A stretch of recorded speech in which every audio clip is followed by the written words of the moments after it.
Welcome in my channel. My channel is KNT education. पहले ध्यान हटाएं फिर ध्यान लगाएं।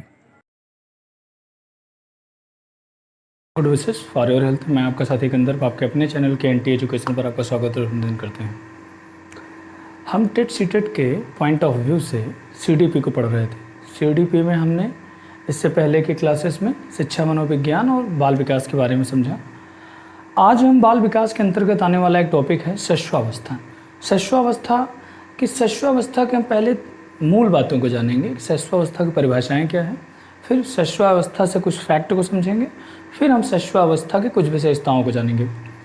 फिर शिशुअवस्था में शारीरिक विकास कितना होता है, मानसिक विकास कितना होता है, सामाजिक, संवेगात्मक, इन सभी विकास को हम एक बनाएंगे शारीरिक। उसके अंतर्गत शिशुअवस्था में क्या विकास, शारीरिक क्या बाल्यावस्था का विकास हुआ, क्या किशोरावस्था का विकास हुआ, उसको हम शारीरिक टॉपिक बनाएंगे, उसके अंतर्गत पढ़ेंगे। ठीक है, अभी हम शिशुअवस्था के बारे में जानते हैं कि शिशुअवस्था एक्चुअली है क्या चीज़। ठीक है, तो पहली परिभाषा देखें कि शिशुअवस्था की अगर हम परिभाषा की बात करते हैं तो सिगमंड फ्राइड ने कहा था कि व्यक्ति को जो कुछ भी बनना होता है वो 4 से 5 वर्ष में बन जाता है। शिशुअवस्था का सिगमंड फ्राइड का कहना था कि जो भी कुछ बनना होता है 4 से 5 सालों में बन जाता है। जॉन लॉक ने बोला था कि नवजात शिशु का मस्तिष्क कोरे कागज के समान होता है जिस पर नवीन अनुभव लिख सकते हैं आप। दुनिया का कोई भी नवजात शिशु मुझे दे दो, जो चाहो आप, मैं उसे बना दूंगा वकील, डॉक्टर, चोर, अध्यापक वगैरह वगैरह। ये वाटसन ने बोला। वाटसन ने बोला कि कोई भी मुझे बच्चा दे दो, कहीं का भी हो, मैं उसे जो तुम कहोगे वो बना के दे दूंगा, चोर, विद्वान, साइंटिस्ट, इन सब पे। क्रो एंड क्रो 20वीं शताब्दी के बालक को 20वीं शताब्दी को बालक की शताब्दी कहा जाता है। ये बात क्रो एंड क्रो ने कहा।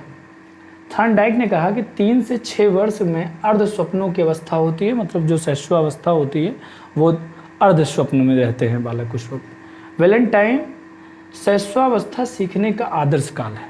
आदर्श मतलब सबसे ज़्यादा सीखा जो जाता है वो शिशुअवस्था में सीखा जाता है, ऐसा वैलेंटाइन ने कहा। थॉर्नडाइक और थर्स्टन ने कहा कि शिशुअवस्था में शारीरिक और मानसिक विकास सर्वाधिक होता है। चलिए ये भी मान लिया। गुडेनेक ने बोला कि एक व्यक्ति का संपूर्ण जीवन काल में जितना मानसिक विकास होना होता है उससे आधे से अधिक का विकास केवल शिशुअवस्था में हो जाता है। इन परिभाषाओं को समझने के बाद आप 2-3 बातों पे निष्कर्ष पे आए होंगे। जैसे स्टार्टिंग की 2 परिभाषाओं से आप ये समझ पाए कि छोटे बच्चों का जो है कोरी पटिया होती है, उस पर जो चाहे आप, जैसे होता है ना व्हाइट बोर्ड है, ब्लैक बोर्ड है, खाली है, उस पर जो चाहे सो लिखिए। क्रो एंड क्रो ने बोला कि 20वीं शताब्दी बालक की शताब्दी है। इन्होंने कहा कि दिवा अर्ध स्वप्न में रहते हैं। इन्होंने कहा कि शिशुअवस्था आदर्श काल होता है। ऐसे ही बोला कि जितना सीखना होता है वो पूरी शिशुअवस्था में सीख लेते हैं। सबके अपने अपने विचार हैं। जैसा कि जॉन लॉक ने बोला कि कोरे कागज़ हैं, इसी तरह एक वैज्ञानिक हैं जीन पियाजे, उन्होंने कहा कि ऐसा वैसा कुछ नहीं है, कोरे कागज़ जैसी चीज़ नहीं होते। बच्चे जो होते हैं लिटिल साइंटिस्ट होते हैं, छोटे वैज्ञानिक होते हैं, वो अपनी कार्य को खुद सीखते और समझते हैं। जैसे इन्होंने कहा कि व्यक्ति को कुछ बनना होता है, जो कुछ भी बनना होता है वो 4-5 वर्ष में बन जाता है। इसका मतलब है कि जो 4-5 साल में बन गया उसके बाद उसे पढ़ाने लिखाने की ज़रूरत ही नहीं, वही 4 से 5 महीने काम करिए, उसके बाद जो बनना है वो तो रिजल्ट वही आएगा। ऐसा कुछ नहीं है। इनका एक अपना व्यक्तिगत विचार है ऐसा लेके कि शिशुअवस्था में ऐसी चीज़ें, हाँ ये बात फैक्ट है कि इन सभी चीज़ों का समाहित होता है शिशुअवस्था में। हाँ ये बात फैक्ट है कि पूरा शिशुअवस्था में पूरा जीवन का निर्धारण नहीं हो जाता। हाँ लेकिन ये बात है कि किशोरा बाल्यावस्था की तुलना में शारीरिक और मानसिक विकास सबसे ज़्यादा शिशुअवस्था में होता है, जो कि ये सत्य है। कई इसमें परिभाषाएँ हैं जो उस पर खरी भी उतरेंगी आज के टाइम में, और कुछ चीज़ें ऐसी हैं जो इससे नकार भी दी जाएंगी। तो अब इसके बाद हम ये समझते हैं कुछ शिशुअवस्था के जो फैक्ट हैं, उन फैक्ट को समझते हैं ताकि हमें शिशुअवस्था को समझने में बेहद आसानी हो। आइए फैक्ट पे बात करते हैं कि शिशुअवस्था के क्या फैक्ट्स हैं। फैक्ट में अगर आप देखते हैं कि शिशुअवस्था का प्रारंभ जन्म से 5 वर्ष तक होता है, जो कि मैंने बाल विकास वाले टॉपिक में भी बताया है इस पॉइंट को। शिशुअवस्था का जीवन का सबसे महत्वपूर्ण काल होता है। क्यों महत्वपूर्ण होता है इसको समझिए। क्योंकि शिशुअवस्था में शिशु पर जितना ज़्यादा नियंत्रण और निर्देशन किया जा सकता है, भावी जीवन में किसी भी अवस्था में नहीं किया जा सकता। छोटे बच्चों को जितना आप प्रेशर देते हैं, जितनी अपनी बात मनवा लेते हैं, उसके बाद ना तो उनको बाल्यावस्था में मनवा सकते हैं, वहाँ पे भी उनमें जिद्दीपन का स्वभाव आ जाता है। किशोरावस्था में तो आपकी बस की बात ही नहीं है, उनकी बातें आपको मानना है। तो ओवरऑल ये है कि शैशवावस्था सबसे महत्वपूर्ण काल इसलिए माना जाता है क्योंकि इस अवस्था में जितना ज़्यादा आप निर्देशन और नियंत्रण करते हैं उतना उनके किसी भी आधार में करते हैं। शैशवावस्था की कुछ विशेषताएं हैं, आप इन पर नज़र डालते हैं कि शारीरिक और मानसिक विकास की प्रवृत्ति होती है, मतलब शारीरिक विकास की भी प्रवृत्ति होती है और शारीरिक और मानसिक विकास की तीव्रता होती है। शारीरिक विकास की भी तीव्रता होती है और मानसिक विकास की भी तीव्रता होती है। कितनी होती है इसको हम शारीरिक वाले और मानसिक वाले टॉपिक में पढ़ेंगे, कितना बुद्धि का डेवलप होता है, कितना शरीर का डेवलप करता है। सीखने की प्रक्रिया में तीव्रता, जो भी चीज़ें होती हैं इनमें उत्सुकता रहती है कुछ चीज़ों को हम सीखें।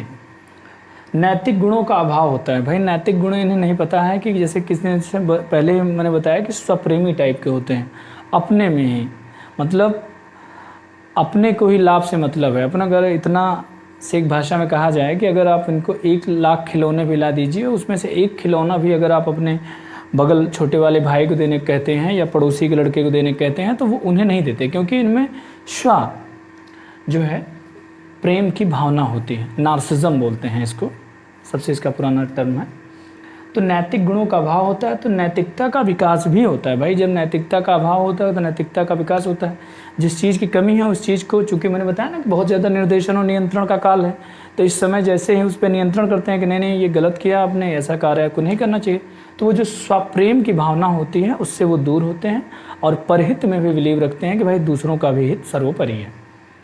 तो नैतिक गुणों का अभाव होता है और नैतिकता का विकास होता है। जब आप इन पर नियंत्रण और निर्देशन करते हैं तो नैतिकता का विकास भी होता है।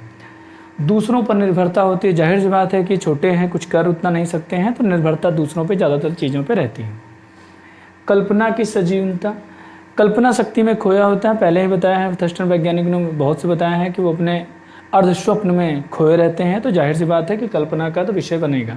स्वप्रेम, आत्म प्रेम, नार्सिज्म, ये मैंने पहले ही बताया कि इनमें अपनी चीज़ों को अपने लाभ की ओर अपना ध्यान, अपनी चीज़ें ज़्यादा इनके में आकर्षण का केंद्र रहती हैं। अनुकरण, दोहराने की प्रवृत्ति, मैंने कहा कि इनमें जो कार्य आपको करते हैं इमिटेशन, उसका नकल करने की प्रवृत्ति इनमें होती है। छोटे बच्चों को आप जैसे बताते हैं कि बेटा ऐसे खाना है, ऐसे करना है, तो वो ऐसी चीज़ों को ही दोहरा के अपने काम को करते हैं। अब मैंने बताया है कि सीखने का सबसे आसान जरिया दोहराना है। आप अनुकरण करिए किसी भी चीज़ को, ऑटोमेटिक सीख जाएंगे। जिज्ञासा की प्रवृत्ति है, आपने देखा छोटे छोटे बच्चों का एक कार्यक्रम पहले आता था शक्तिमान, उसमें ये होता था, उनमें ये होता था कि इससे पहले क्या होगा, इससे पहले इसके बाद क्या होगा, इसको करने से क्या होगा, इसके बाद, तो इससे लास्ट में पूछे जाते थे कि इसके बाद क्या होगा। मतलब ओवरऑल ये कहा जाए कि इनमें जिज्ञासा की प्रवृत्ति होती है, हर चीज़ जानने की उत्सुकता होती है। चूँकि ये नए रहते हैं, इनको किसी चीज़ का विशेष ज्ञान नहीं होता, तो ये चाहते हैं कि कितनी चीज़ें हम कितना जल्द से जल्द सीख सकें। इनमें अंतर्मुखी व्यक्तित्व होता है, ये बहुत ज़्यादा किसी से दूसरे से जल्दी घुल मिल नहीं पाते। स्वप्रेमी बताया है, ये स्वप्रेमी का नेचर ही है। जो खुद से प्रेम करने वाला होता है वो दूसरों से बहुत ज़्यादा इंटेलेक्चुअल नहीं हो पाएगा, क्योंकि उसकी उतनी हैबिट ही नहीं रहेगी कि हम दूसरों के प्रति कैसे उनसे बात कर सकें, उनमें कैसे हम अपना इंटर बना सकें व्यवहार। और संवेगों का प्रदर्शन, जो भी चीज़ें हैं, अगर गुस्सा आ गए तो गुस्साए बैठे हुए हैं, उनको ये फ़र्क नहीं पड़ता कि कौन बाहर बैठा है कौन अंदर है। वो अपने छोटे बच्चे हैं, 1 से 5 साल की उम्र में छोटा बच्चा कर ही क्या सकता है, तो वो अपने संवेगों का प्रदर्शन करता है। जैसे कोई भी चीज़ें हैं आप उनसे छीन लीजिए तो गुस्सा हो जाएंगे, तो अब उनके पास एक सबसे बड़ा हथियार संवेग है, संवेगों का प्रयोग करते हैं, धुआंधार तरीके से करते हैं। शैशवावस्था के बारे में हमने एक जनरल समझ को विकसित किया, और इनके साथ में हमने एक चीज़ विकसित किया है कि इनका कुछ शारीरिक विकास भी होता होगा, कुछ मानसिक विकास भी होता होगा, और इनका कुछ संवेगात्मक और सामाजिक विकास भी होता होगा, जिसको हमें अगले सामाजिक विकास और आर्थिक और शारीरिक और सामाजिक विकास और संवेगात्मक और जो है मानसिक विकास वाले टर्म में समझेंगे कि शैशवावस्था में शारीरिक विकास कितना होता है। आपको अगले जो टॉपिक मिलेगा वो होगा बाल्यावस्था। बाल्यावस्था में भी जनरल चीज़ें हम समझेंगे, उसके बाद हम आगे टॉपिक चलेंगे। Thank you so much. लोग क्या कहेंगे कि बीमारी से मैं आज़ाद हूँ।